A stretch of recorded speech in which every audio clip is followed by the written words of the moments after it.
2,749 people died in the Twin Towers that morning, including Melanie De Vere,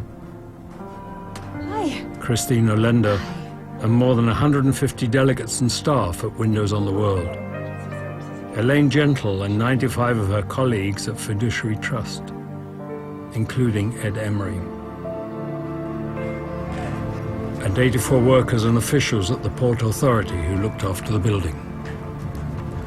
You know, the people I knew at the Port Authority, Jerry Guggen, Bill Jones, Tommy, Claro, and Margie, and all these people, they've just, you know, just like...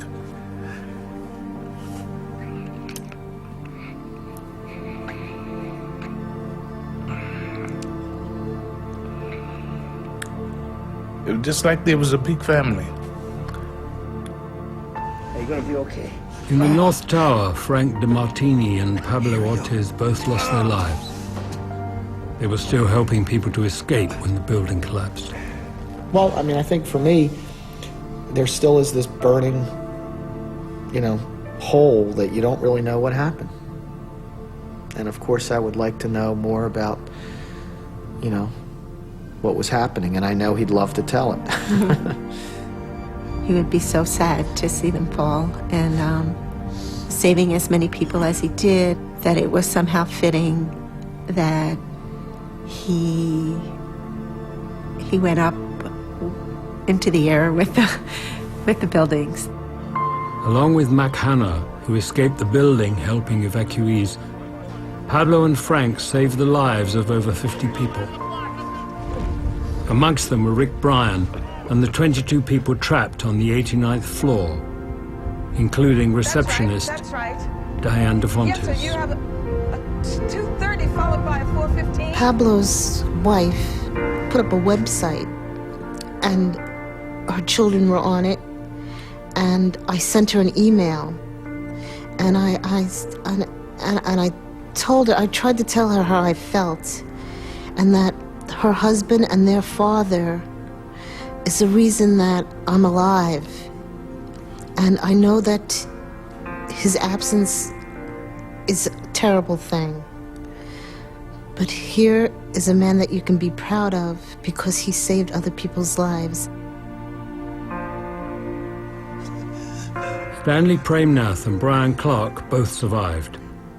61 people from Brian's company, Eurobrokers, lost their lives, as did 23 from Stanley's company, Fuji Bank. Victor Wald and Harry Ramos were both killed in the collapse of the North Tower. We got a picture of Harry Ramos. It was a brilliant picture. It was a very sharp picture with a Rolex watch. And I said to my children, well, you know, Victor didn't die by himself. An angel came and took him, and Harry was his angel. Harry was the only person from his company, May Davis, who did not survive. And Hung, you know, he helped to the fullest, and then he made a decision he had to leave. And I think that was a better decision to make because he thought of it that, you know, he had to think of himself at some point. And he tried to help a man, but if Victor couldn't help himself at a point, he analyzed the situation, he made the decision he had to go. He probably feels bad about it, but he made the correct decision. Harry, if I could talk to you again, I'd like to say we should have left together.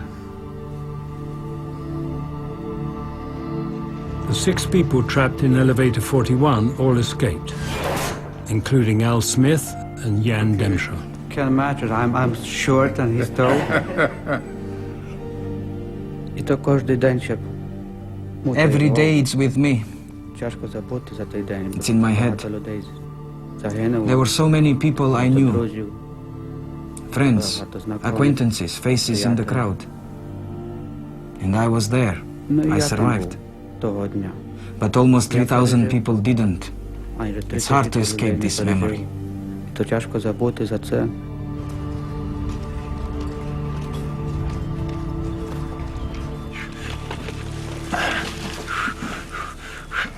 I hear Battalion 1-8 to Ladder 6, Battalion 1-8 to Ladder 6. Is that you on the radio? I said, yeah, it's me. Rescue 3 to Ladder 6, Captain Jay Jonas. This is Cliff. I'm coming for you, brother. I'm coming for you. And that was the first, it choked me up. It's the first time in my career where I had become the person in need of rescue instead of the person coming to do the rescue. It would be almost 5 hours before Jay Jonas and the 13 people trapped with him would finally find their way to freedom. They owed their lives to an extraordinary piece of luck. Once the collapse reached our area, it kind of ran out of energy because the pile itself was about 6 to 7 stories tall, the debris pile. And we were in that 2-story cocoon. If you were lower than that, the debris settled there and you didn't make it. If you were above that, you were part of the kinetic energy of the collapse and you didn't make it. So you really had to be where we were.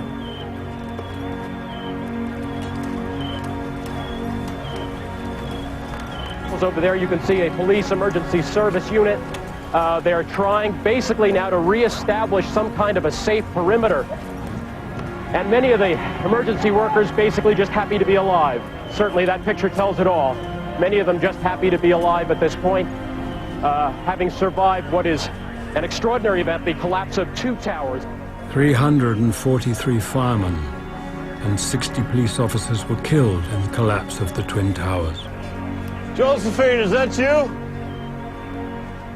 It ends up I did make the right decisions that day, but I didn't know they were the right decisions at the time.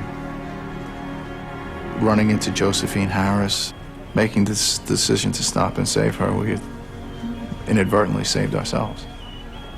And I looked around, and there was this disarray. And I said, this is it? And he says, yeah, this is what's left. I said, how many other people have come out of there? And he said, none. And I was just stunned.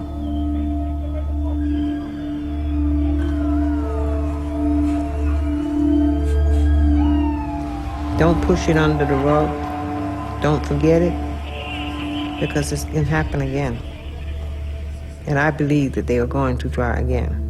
It won't be tomorrow, it won't be next year, but they're coming back.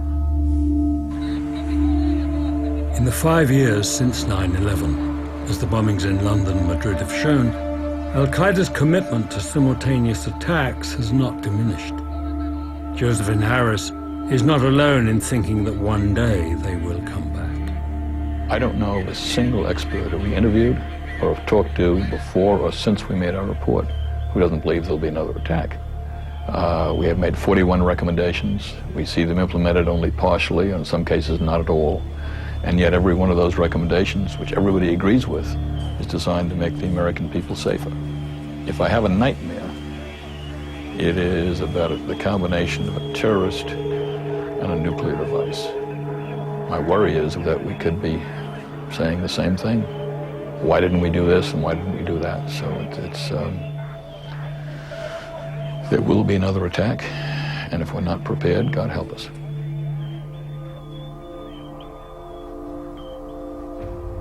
Well, these are the pants that I was wearing on that day. And I made it my project. I guess it kept me a little from really going completely out of my mind. I made it my project to wash them by hand, and every day I would wash them a little more and hang them up to dry, and then I'd see some more dirt, and I'd put more soap, and then I'd scrub the legs because I just had to get them clean. It was like washing away. It may sound silly, but washing away the dirt and evil and the bad and just getting it out, and I did. And unfortunately, they don't fit anymore, but they're clean.